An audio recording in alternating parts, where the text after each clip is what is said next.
Hey all, I just want to do a quick video on why we do not have weights in our programming so that you understand what it is that you as an athlete are supposed to do. So one of the things I want you to kind of understand is we don't program weights into our programming on purpose. That's so that you as an athlete can decide what's the appropriate weight for you to do to achieve the appropriate goal for the recommended workout. So, on our posts, and I know this week I haven't done it, but typically on our posts we'll put a goal time or a goal round range or rep range. And what we're looking for is we're looking for a certain stimulus. And so that stimulus is for you to get into between that rep range, that time range, whatever it is. And we feel at FTF that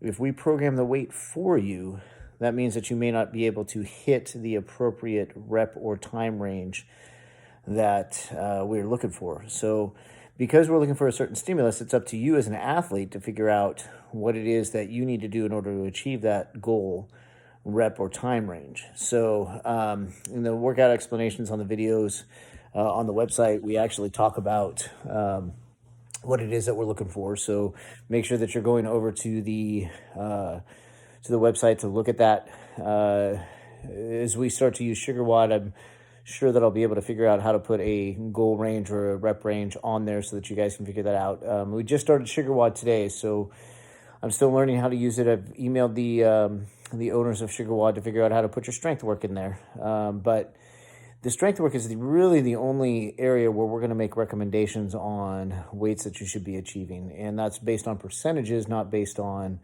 actual weights themselves. So understand that it's going to take a little bit of work on your part. And once you start using SugarWOD, you can write the weights that you're using in SugarWOD and record that so that for future reference, you can go back and go, oh, okay, I did 95 pounds today.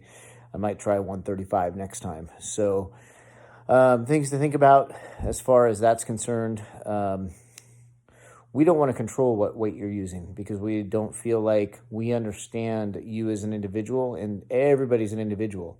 So that means that each one of us is going to have a different rep, or not a different rep, but a different weight range that we're going to be working at. So use your best judgment. If it's too light and you go too fast, then that means that you probably didn't put enough weight on there. If you're severely under what the goal range or the rep range or the time range is designed for, then that means that you probably went too heavy on that particular workout. So what I would encourage you to do is play with it and figure out exactly where you're supposed to be. And just understand that it's purposeful for us not writing exactly what it is that we want you to have as far as weights.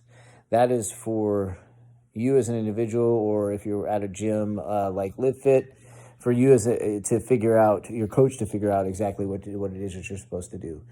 So it is purposeful. It is something that we want you to understand that we're trying to keep you at a particular intensity. In fact, Brian and I are going to talk about red line and how to manage a red line this week. So on the podcast, make sure that you're listening to the podcast as well. But really exciting stuff. Please understand that it is not that we don't want to prescribe weights, but we believe that RX doesn't exist because everybody's different and everybody should have a different prescription. So if you're seeing this, that means that you're probably already part of FTF. If you're not part of FTF, then become part of FTF, because we are about you as an individual and what you should be doing rather than what we want you to achieve. So get the results that you want. Sign up at ftffit.com, and we'll look at you soon.